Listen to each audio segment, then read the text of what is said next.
back to Community and Code. I'm Chris, Jazz Sequence on the internet, and today we've got a guest I've been wanting to get on the show for a while. Miriam Schwab has been in the WordPress world for 2 decades. I first met her several years ago at WordCamp US in San Diego, which was the one that was the first one after COVID when we were all still trying to figure out how to stand next to each other. Which also happened to be right after her company Strattic had just gotten acquired by Elementor, and she was sent to represent a company she had only just barely joined. Miriam started as a freelance content writer who noticed that the websites she was building were actually more interesting than the writing itself. So she taught herself how to build them and then built a 13-year agency serving tech companies and nonprofits in Israel. Then she went full startup mode, co-founded Strattic, raised venture capital, got into accelerators, the whole 9 yards. Strattic ended up with Fortune 500 companies and governments on it, and then Elementor acquired it, which is how she ended up as head of WordPress at Elementor, a title that basically means she does everything that keeps the most installed WordPress plugin in the world connected to the community that made it successful. We talked about what it's actually like to build a community presence inside a 21 million install company. Yes, you got that number right. Why she thinks contributing to open source is a brand investment, and how the connection she made with the Elementor founders at a tiny WordCamp in Israel many years ago eventually led to all of this. Let's get to it. Welcome to Community and Code, the podcast where we talk to the human beings behind the commits. And I'm here today with Miriam Schwab. Miriam is a head of WordPress at Elementor, longtime WordPress developer, contributor, been in a lot of WordPress-y things for a very long time, speaker, mentor, all sorts of things. Miriam, welcome to the show and tell us about yourself. Well, thank you for having me. About myself. Well, I got into WordPress when I was actually providing freelance services for content writing. That's what I was doing first. My degree's in English literature, and that seemed like a pretty natural progression from that. But the truth is that when I started studying in university, I started out studying computer science, actually. But I had just moved to Israel, and while I knew Hebrew quite well, there's a difference between knowing Hebrew for like standard conversation and studying computer science in Hebrew. That is a whole other level. And I found that I really just didn't know what they were talking about. Like I didn't know what was going on. I didn't know what the words meant. And so I decided to switch into basically the only thing that was taught in English at the time in Israel, which was English literature. I've always had a dual love for technology and literature, actually. Avid reader. I do also enjoy writing, but also have loved technology since I was a kid. My dad bought us our first like PC. I don't know how old I was, like maybe 8. But he bought 2 actually. First he had 1, and I think we were driving him crazy, or like especially me, that we always wanted to use it. It was so cool that he actually got a second one for us in his office space in our house. Like he would be on one and I would be on the other. And he would buy me these coding books where they would just have the code on like printed pages. Like this was kind of old school, right? Yeah. And I would type it in, and then it would turn into like a snake game or something. And I was like amazed. And he would also buy me these magazines. I think it was called 321 Contact. It was like a science magazine. And, it was about like nature science and tech science. And I always loved the things about space and all that. Anyway, so I always had like very strong interest and love for where technology was going. But it just the way things worked out was that I studied English literature, which I actually really loved. But then after I finished it, I figured, okay, I'm going to work in that kind of space, which I did. But then what was happening was the content that I was writing was going into websites. And the websites were way more interesting to me than the content that I was writing. I was enamored with the internet and what it offered. It made so many things accessible to all of us.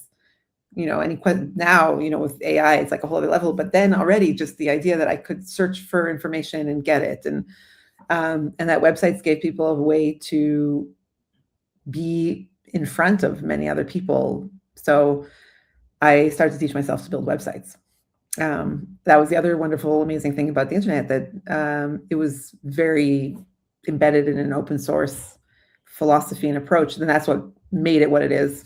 So people also share a lot of information online. So I could learn from others. Like basically, I would just search for, okay, how do I do this? How do I do that? Stack Overflow, all that kind of stuff. And then, so I taught myself to build websites and started to offer that as a service. And then things went from there. I remember the very first time I experienced the internet. I was probably at a library on one of their computers. They just barely got like computers hooked up to the internet or something. It was probably dial up. I don't know. It had to have been dial up.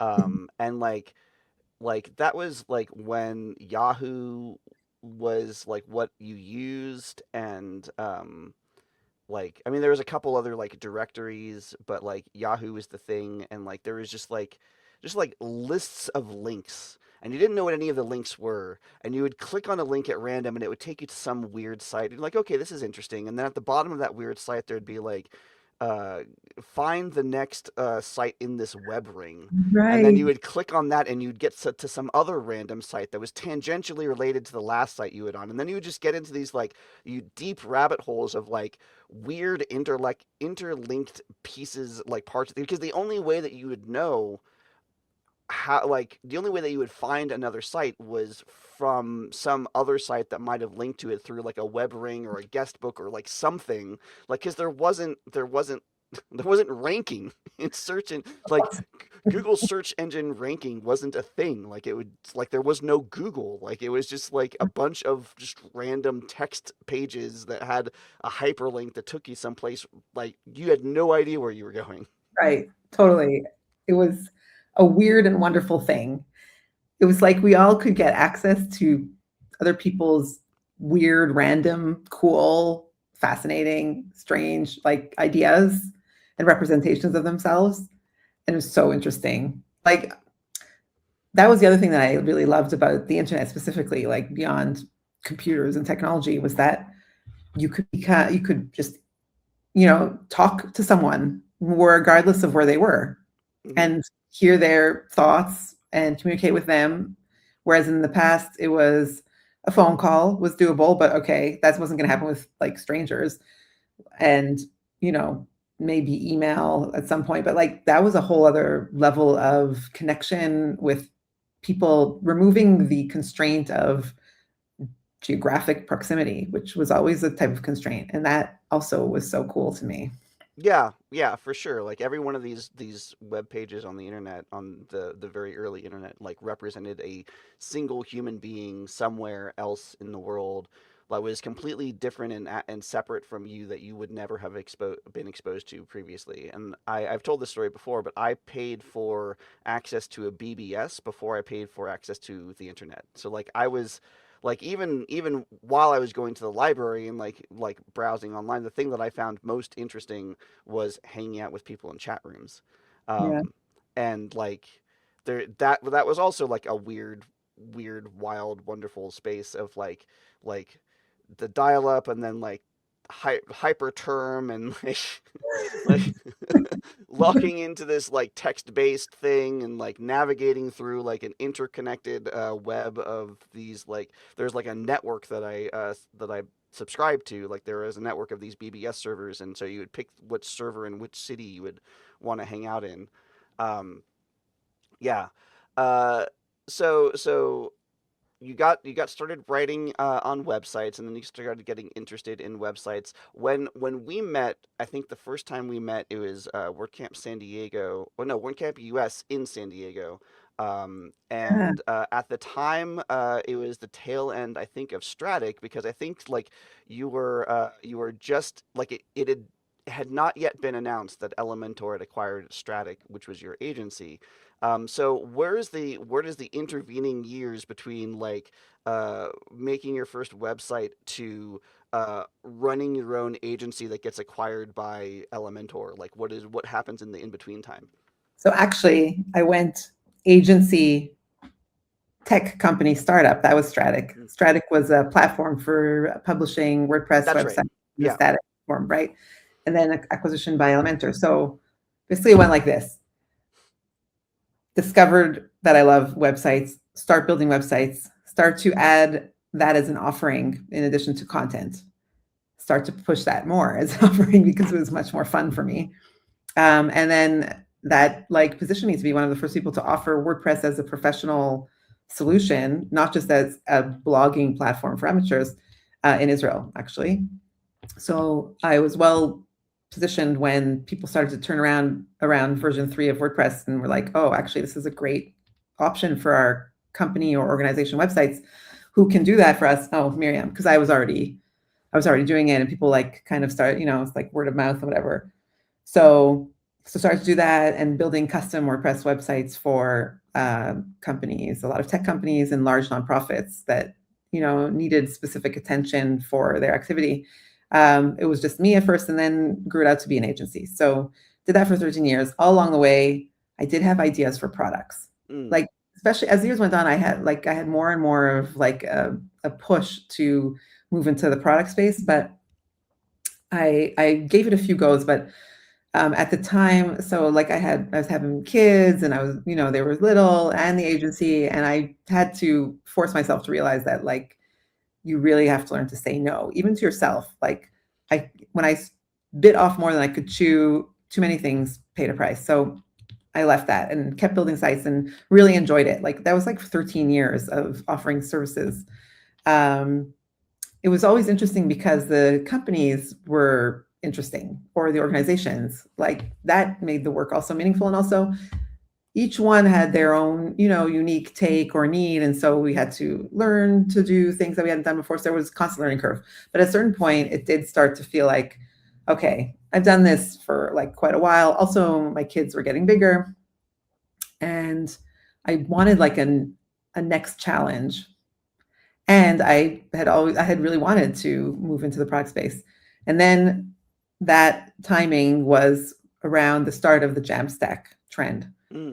And I read a blog post by Matt Billman, one of the co-founders of Netlify, where he did a case study where he generated a static version of a WordPress site. And of course, the performance was better, and all that, the scalability. I was like, oh my goodness, that's really cool. I could see that Jamstack had issues because it led people to having to do, I don't know how else to describe it, too many somersaults in the air to achieve the same thing that WordPress was achieving, like you're reinventing the wheel the whole time. Yeah. But I thought, what if we combine these two worlds, give people WordPress as their like source of truth, where they work and they know how to work, and marketing teams feel comfortable. But that's like hidden. It's almost like a staging site. And then they deploy a static version of the site to the internet. And then that site is super fast, resilient, scalable, like it solves all their issues. A lot of the companies that came on board with Strattic, it was driven by their CISOs or someone who was like a CTO type person who couldn't stand the company was running a WordPress site. They were not sleeping at night because of it. These were people who were like, let's say they were tech companies, a lot of them. Their tech stack is super high end, with an eye towards the future, but then their marketing team is using what they saw as like a legacy platform. But the marketing team wanted it because it was their power tool. So Strattic bridged those two groups within the company, gave the marketing company team what they wanted, and then the tech team or the tech leaders could sleep at night. So that was like the vision of it, and it ended up coming to fruition with Fortune 500 companies using it, governments, the UN, all sorts. So built it up, raised venture capital funding for that, and did that for like 6 years. I was in some startup accelerators at the beginning, which was a great experience. The whole thing was a great experience, like wild, fun, great learning experience, met amazing people, lots of sleepless nights for me and my co-founder and our team, a lot of pain and suffering also. Building a startup is, you have to go into it with a lot of emotional strength or something. But yeah, and then Elementor, I knew the founders. I met them first when I was organizing WordCamps in Israel. So one of the first ones that I did, they sponsored. At the time, they were like 3 guys with like a folding table. That was like, they were so small. And I think the first time they sponsored, it was like pre-Elementor. They had a product before that they called Pojo. It was like a theme that was more customizable. But then they took that to the next level with Elementor. But they would sponsor it. And so we always stayed in touch, and we're friends. And then they were watching Strattic and had an eye on it. And that's where we ended up. But when I Yeah, saw you in San Diego, first of all, that was a weird WordCamp. it You remember was. that? Yeah. Like COVID. There was Yeah, like, it was the first thing post COVID, I think. Yeah, it was the first I big think event so. post COVID, and people were freaking out about it too. Like the Freaking out. yeah, it Don't was. stand too close to me. Wear many masks. Yep, You yep. know, it was really limited. It was like 100 people. It was more It than was 100 people. more. It was like some really small It amount. was definitely small for a word camp for sure. Yeah, Yeah, it was. I really think it wasn't more than 200 people. I remember the number being like super small, but it was right like right after, like maybe the week after Strattic had joined Elementor. Like we yeah, were super new there.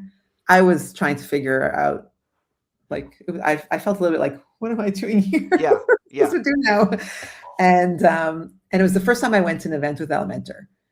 Um, and I was just like trying to figure out my place in the company, like from that perspective. So yeah, yeah. that's it.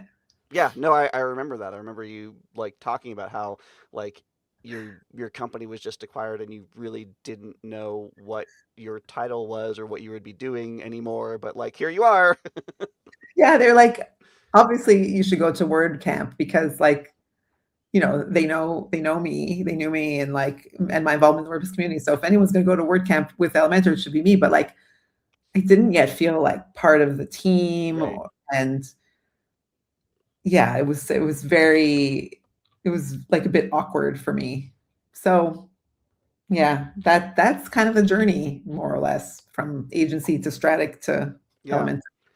I want to take it a step back and I want to ask, was there ever like was there ever something else that you looked at besides WordPress, or have you been like deep into WordPress from day one?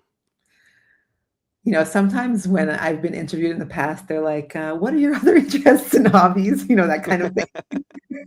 I'm like, I have none. Like, I have always been all in on WordPress. Like, I think there's like a few reasons for that. I always found it really fun and interesting. There was always something new to learn, which matters to me. So it was not boring. Um, and really the people, like I really just loved meeting the community. When I started going to like more global word camps, I met people that I had been following or connected with online, and then you meet them in person. It's a whole other story. And I really loved meeting people and seeing what they're working on. And it just continuously stayed interesting and fun and nice, like just a really nice, pleasant, good-hearted, I would say, like, I don't know, community. So I've always been in it. Obviously throughout the years, as things develop and evolve, like on the web and in tech, I've looked at other solutions to see if, I don't want to be left behind, and I don't, I want to make sure that also, let's say in my agency days, to make sure that we're offering the right solution for them. But every time I tested something out, I got frustrated by it. It was always limited. Um, it was never as good, and I never felt as good working with it. So, I dabble, but like in the end, just stuck with it, and yeah, I'm like a one trick pony. I mean, like I sort of had a similar experience when I was freelancing. Is like when I first started freelancing, I was working for a company and I was like a contract freelancer, and they sort of had their own way of doing things, which involved um, getting like doing your whole design in Photoshop and then using the slicing tool to like make a HTML like table based website out of that. That was like the very early days.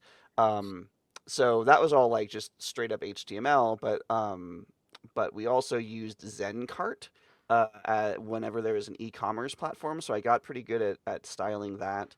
But when I broke away and started freelancing on my own, Zencart was still a thing that I was doing for a little bit, just because I was familiar with it. But like I played a little bit in Joomla, I played a little bit in Magento, um, but uh, but WordPress was the thing. Like when I started using it for myself, Like that was just so much easier when, especially like, because at the time, I think what I was doing was like I had found a script that would essentially like it'd be you'd make an HTML page and then there's like a little JavaScript thing that you would put in there and then so like this area of the page is editable from some kind of like a back end kind of thing through this JavaScript thing and it would actually write changes to the HTML, right?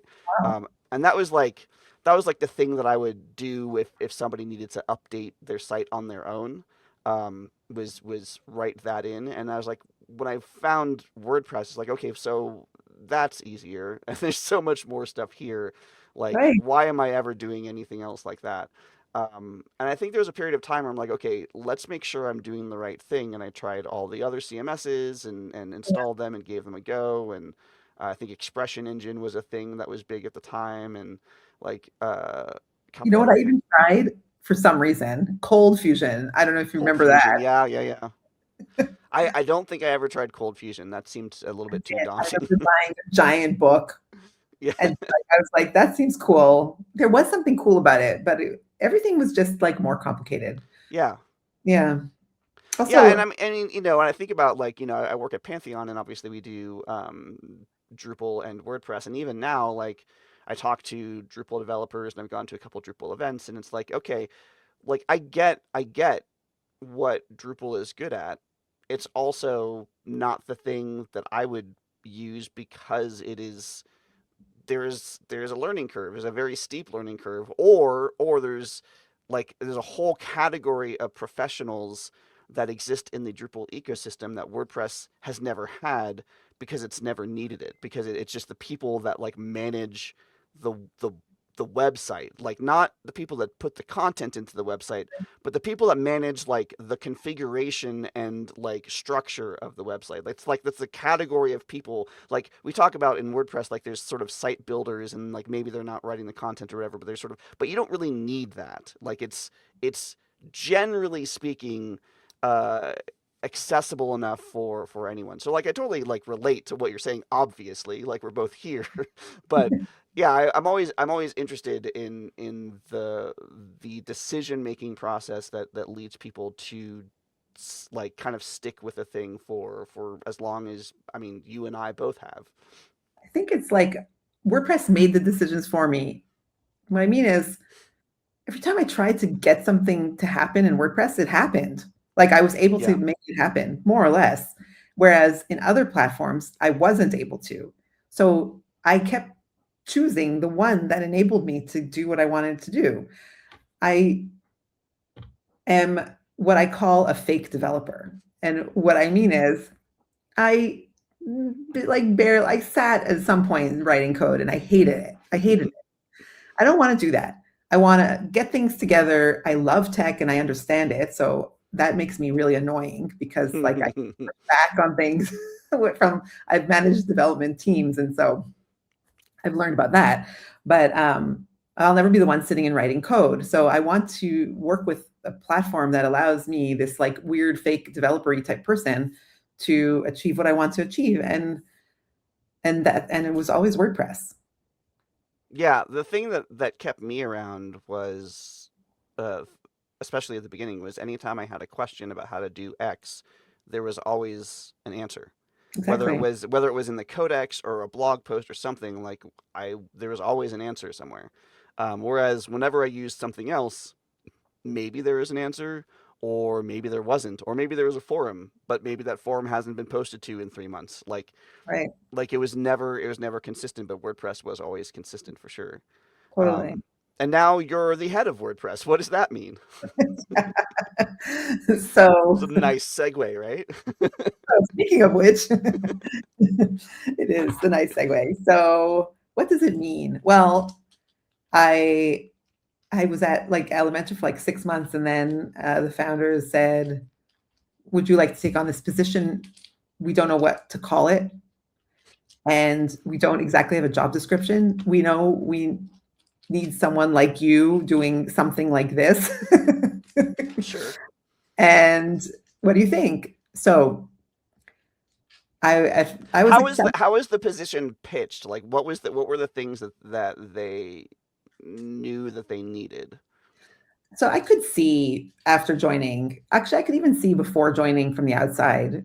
Um, Elementor, their flagship product, the page builder or editor, whatever you want to call it, is obviously very popular, right? It's the most popular plugin. It powers over 20 million sites.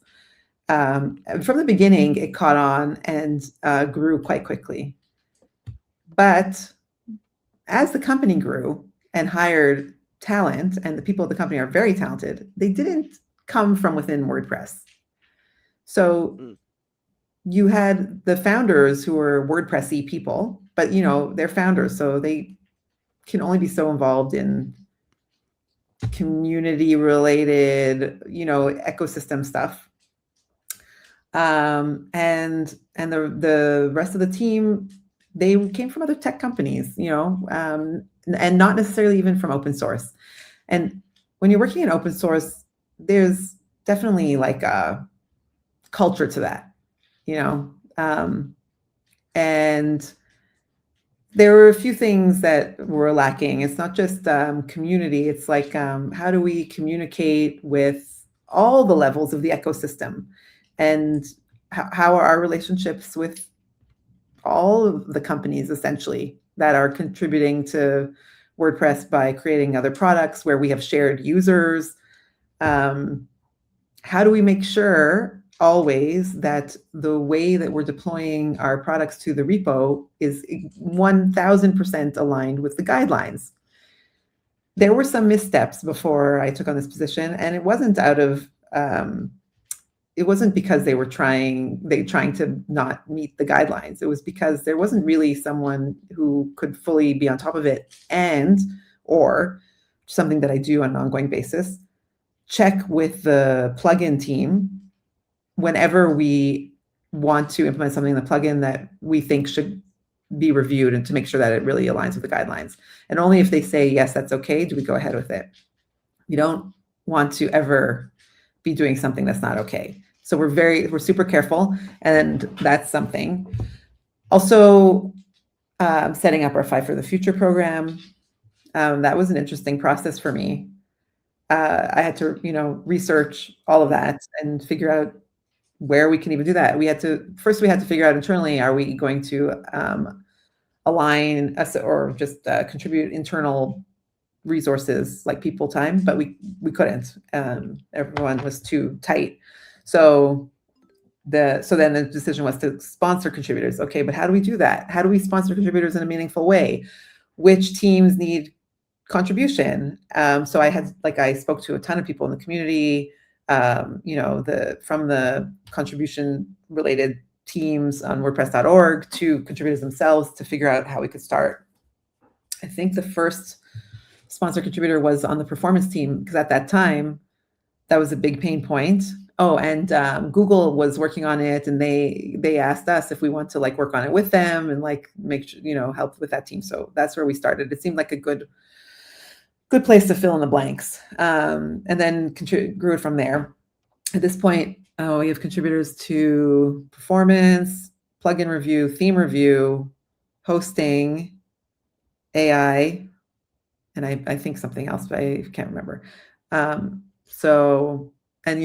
I manage that and stay in touch with them on an ongoing basis, get reports on what's being done, to try to make sure that our contribution is valuable. So that was another thing. And it's generally anything related to Elementor within WordPress. It's a very broad position, and it involves also partnership type of activity, whether it's with a dollar sign attached or not. I've kind of become the face of Elementor within the community, so that's helpful for people who are trying to reach out to Elementor and having a hard time. That was very much the case before I took on the position. If you want to talk to someone Elementor, good luck. And it wasn't, again, that they didn't want to be talked to. It was that there wasn't someone to do that.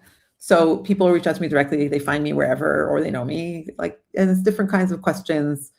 They want to, increase compatibility with Elementor, and they need some dev input, or they created something for Elementor and they want to show it to us, and whatever, or it's hosting companies, they're encountering some issue. In the past, that kind of communication was full of friction. Hmm. Now we have a lot of shared Slack channels with a lot of partner companies in the space, and it's great. We can really like make sure that all of our shared users have good experiences. Um, yeah, I don't know. It's like it's so many things. At some point I started documenting what I do because I was like, what am I doing? you know, but it's always interesting because things are always changing. Um, and I'm always learning. So yeah, it's an interesting position.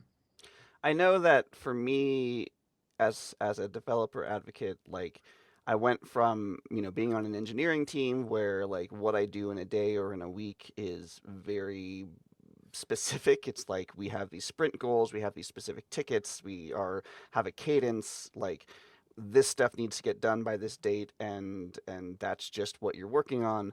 And in developer relations, that's kind of a lot more wibbly wobbly, timey wimey. Like you kind of have to like it really demands that you are self motivated, because otherwise you're just going to be twiddling your thumbs, and like who knows what Oh, like totally. how are you going to prioritize this thing over that thing or whatever, or you'll just get pulled in a million different directions and never be able to focus on anything. And context switching is already like huge. Like I imagine that is pretty similar for you as well. So how do you sort of like, yeah, prioritize what it is that you're thinking about in any given day?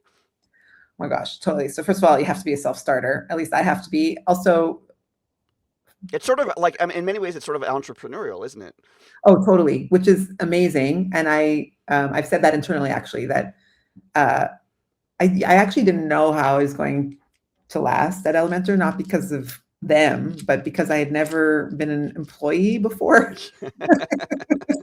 And I was afraid of the like that what would happen is why I had never been an employee, which is that people would start telling me what to do. Not that I don't, I love getting feedback and input and direction. I love it. But when someone's like, you must do this, you must do that, and like, I don't know, that kind of thing, which is what I figured it's like to be an employee, I was just like, that's not for me. But this position is very entrepreneurial. And a lot of what I do feels like what I did when I was the CEO of Mm, Strattic.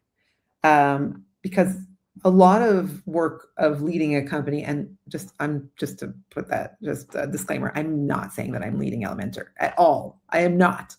But when I was leading a company, a lot of it was very relationship driven, and also very a lot of like staying current on developments, competitive, developments, tech, all that kind of stuff. It was like a combination of both, and I do a lot of that now. Like I actually create an internal weekly newsletter about AI and WordPress mm. now, for example, to keep everyone up to date on where it's going, what other companies are developing, to bring that all together. I think that the more information anyone has, the better the decisions they can make. And that's how I was a CEO, and that's kind of what I'm doing now. So, but like, so a lot of what I do is self-starter type stuff where I just see a need and I work to fill that gap.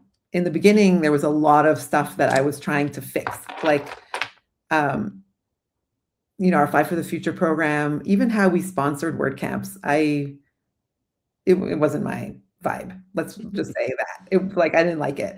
I wanted us to be more involved. Like I was the first person to speak on behalf of Elementor. Like they'd never had speakers, Mm. that kind of thing. But then I created a program encouraging other people to apply to speak, and now I'm not the only speaker, which is amazing. Um, so there's like a lot of things that also I wanted us to sponsor other WordCamps around the world, even if we're not going there, just to support them. So set up like a process and like a way to do that. um, I'm very fortunate that the company and the leadership basically like just support and believe in me and trust me. So um, the message to me more or less is you do you. Now go forth. Mm. So, and I report to the CEO, and I love when I get direction and feedback and ideas from him, but mostly I'm just doing what I think I should do. So there's like stuff that I maintain, and then there's stuff that comes up that needs attention. So obviously, and especially if it's like critical, that will get priority. And then there's just new challenges or relationships or things or whatever that come my way that I pick up. Attending events on behalf of Elementor, that also is something that wasn't really happening before. I think it's important for us to have like an actual person at these events. Elementor is such a significant player that, for example, at CloudFest, which I'm not at because I couldn't get there in the end, but we should be at CloudFest. We're a leading web company. How can we not be there? So I started going on behalf of Elementor. It's a great position. I'm very fortunate that I have the backing and belief of the company's leadership, and that it allows me to bring to fruition my entrepreneurial spirit, which I think would be hard if I couldn't. You mentioned Five for the Future and sponsoring WordCamps and things, and wearing my WP Community Collective president hat for a minute. Like obviously, sponsored contribution or contribution with compensation and sponsorships in general. Like this is like it shouldn't be a controversial topic, but yet like a lot of companies that are using WordPress aren't necessarily giving back to the ecosystem or giving back to the open source project itself. Like talk through that conversation within Elementor of like building up this program, which like does like how do you see contribution in how it works at Elementor, and how does like leadership or your CEO that you report to, like how does that sort of internal like financial math align with like the ideological goal of like, yeah, we need to actually contribute back to this thing that we're like essentially profiting off of? So they knew that they wanted to set up a Five for the Future program. Like it wasn't like I had even brought it up or someone, I don't know what the internal conversation was. I had been there not that long. I was still trying to figure out who I am and what I am and all that kind of stuff. I don't remember that we had actually discussed Five for the Future. I think it was probably something that I felt like they should set up, but I also didn't think it was necessarily my place to bring it up. Like I didn't know how much I could, flag things Sure. yet. Turns out that Elementor is very much a company where you can express your opinion, but I had to learn Great. that. Yeah, it's great. So that was actually like the first thing that they tasked me with, like get us set up, please, with a Five for the Future program. They didn't say how, except for like I mentioned when they said we're going to sponsor like financially rather than internally. Go forth and do it. Why? Because it's the right thing to do. That's it. So when you have an open, and also I think it's very much to the credit of Elementor's leadership that's their perspective. They knew they needed to do this thing. They knew it was the right thing to do. They needed someone to like just set it up properly, who is a WordPress-y person. That's what our CEO often says about me. Like I'm WordPress-y, and I think you understand what that means. I think other people may think that sounds weird, but I live and breathe the ecosystem, and I understand its nuances, and you need someone like that, I think, especially in a larger organization like Elementor. That's it's all about WordPress. So they knew it was the right thing to do. So when you have an open source product, I think a company ends up making some decisions based on what is the right thing to do for that community at some point. Like it's not feasible for smaller organizations. It often is not, no matter what anyone says. Like I know what it's like. When I was running my agency, we were just running from like after projects, you're just like finish one. You're like, where's the next project going to come from? Yep. There's not much breathing room at all, So I think people need to like be realistic about their expectations about who's contributing. Like, yes, that agency is profiting off of WordPress, but what does that mean? It means that maybe they can pay their other contractors or employees and maybe give themselves a living wage. You know what I mean? Like right. Often that's the case. So have a little sympathy. But once you have like a thriving open source product, then it becomes necessary. So there's like it's the right thing to do. But then I think if we're going to look at it from like a dry financial perspective, companies invest a lot of money in things that don't have a direct ROI. For example, brand is critical. I have learned the importance of brand since joining Elementor. I was very cynical about it. And now I see how much it matters, how a brand, as you know, you have to have a real product standing behind it that gives people value. But when you do that and you have a brand wrapping it up, it gives people a certain sentiment, or they have a certain sentiment towards you, and maintaining that, growing it and investing in it is super important. So a company like Elementor invests a lot in brands also. And I think that you can say that investing in contributing back to open source is a brand investment to the ecosystem. It's like our brand is that we are collaborative, cooperative, contributing. We are doing the right thing, and we are good citizens of the ecosystem. So that's, I think, the business side argument that can be made for it.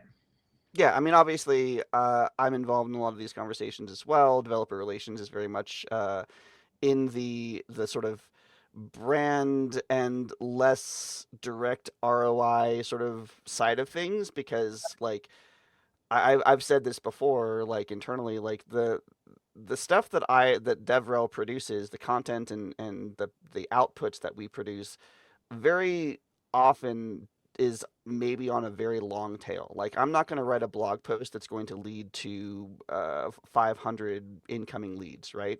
I'm going to write a blog post that someone's going to read in 2 weeks, and then in 6 months they're going to remember that blog post that I wrote something smart about Pantheon doing something cool, and they're going to be like, oh, well, we're looking for something for this project that we're coming to, and maybe they'll be part of the conversation, right? Like yeah, I always get like when ROI comes into the conversation about like sponsorships or about like open source good Samaritanism,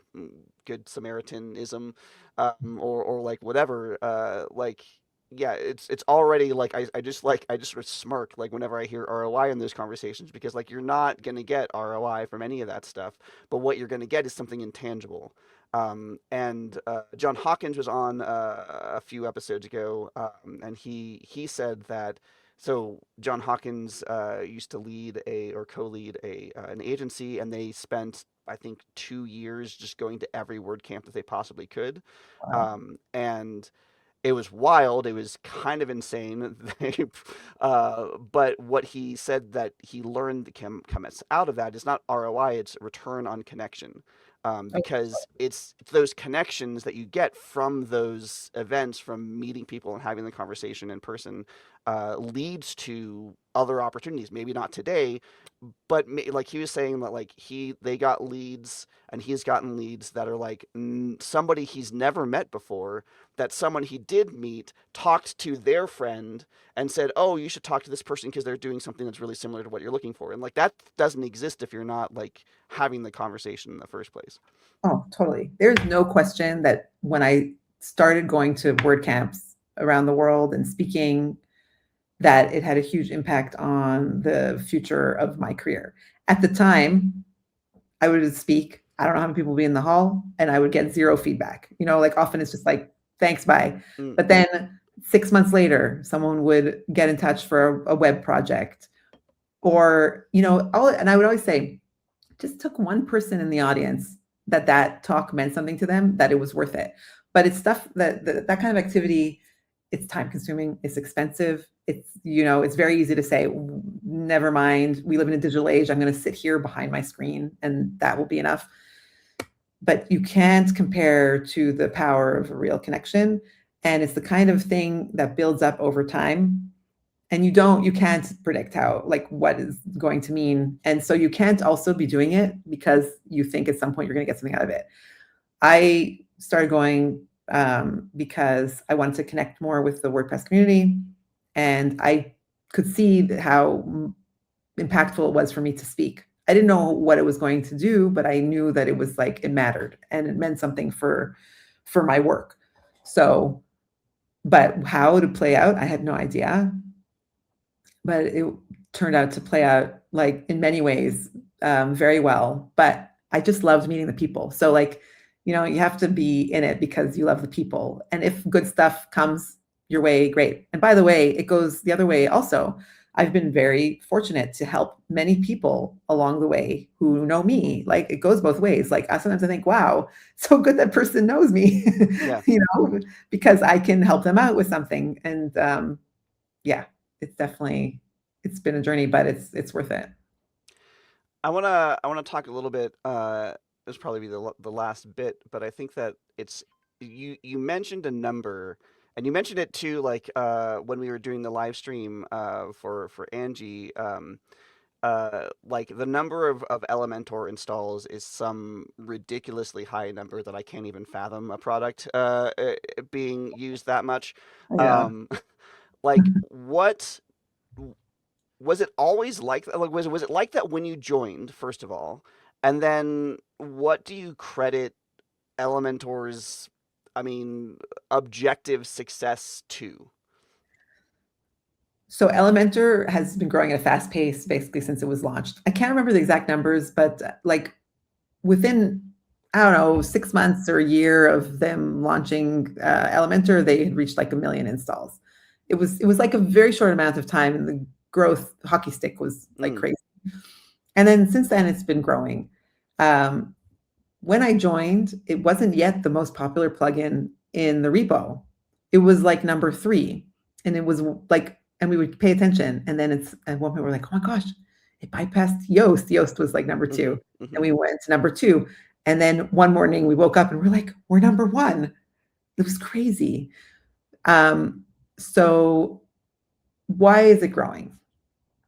First of all, I think from the beginning, like in the start, it was just really the right product at the right time. It was that combination, which is like winning the lottery. And I'm not saying it was luck, because they built a product that people really wanted, but like they built that product that people really wanted at the exact right time. mm, There were some other products already out there, but the Elementor approach gave people more capabilities. And then people just loved it, and they were just talking about it, and then they were sharing it. And also, I think at that time, at least, I don't know how long, but it was only the free version. It took them a while until they started offering the pro version. But I think that like going all in on open source like that was also a key to their success. They've been good at listening to customer feedback. There's a lot of complaints, why don't you do this? Why don't you do that? But like, if you think about the scale, so the number is now like 21 million active installs, which is crazy. hmm So just imagine how many opinions there are there. Sure, 21 million. Yeah, basically. So obviously Elementor can't do everything, but there's a lot of, one of the things that I couldn't believe when I joined, because they're so big, that like how much they cared about like one person saying something negative. Mm, I'm like, you're so big. You're growing at like, I don't know how many sites a day. And you care that Joe over there, but they cared and they were always listening. So I think that probably plays a role as well. And then, just really talented people working together. I have also learned, so at Elementor, HR is super important in terms of hiring the right talent. They'll spend as long as it takes to fill a position until they feel like more than 100% that the fit is right. And there's a lot of appreciation for that. And the people who work at Elementor are really, really very brilliant, and it's really fun working with them. Everyone, has their like area of expertise, and they really are an expert in that area. So whatever it is, even like what I'm doing, whenever I'm doing anything. So on the one hand, I'm kind of like a lone island. I don't have a team. I report to the CEO. He's super busy. I'm like doing my own thing. So, but I work horizontally. So like, if we're sponsoring a WordCamp, I have to pull in finance, legal, design, if we're like going to have a booth, right? And everyone's just so smart and like brings such value to the project that the output will be really good. So I think that as well. And of course, the co-founders, Ariel and Yoni, their vision is very focused and strategic, and they're always thinking and rethinking. And they're also, if they hear this, they're probably not going to be like, they're like, they have humility, meaning they don't think they know everything. we're all like, everyone is always discussing things, and yes, they'll make a decision in the end, but they don't think they know everything. And yeah, I don't know. It's like, I guess it's a combination of factors, but yeah, it's wild, the reach that the company has. Yeah. Yeah. Yeah. Well, thank you very much, Miriam, for being on the show. I'm hopefully we'll get to meet someplace in the next year. I'm sure we tend to like rotate in similar circles, as it were. Definitely. Um, where can people find you on the internet? So actually, I just built myself a website. Oh yeah. Yeah, miriamschwab.me. Someone took miriamschwab.com. They're not doing anything with it. So I took miriamschwab.me. It's a WordPress site that I built with AI. I was super excited about it. So I have a contact form there, and I have links, but you can obviously find me on LinkedIn, Twitter/X, all the usual places. I'm there. Oh, make WordPress Slack, post status Slack. All Yeah, the slacks. Yeah. all the Slacks. Well, yeah, thanks again. Thanks for being on the show. Thank you, everyone who might be watching or listening to this in the future, and we'll see you on the internet. Bye.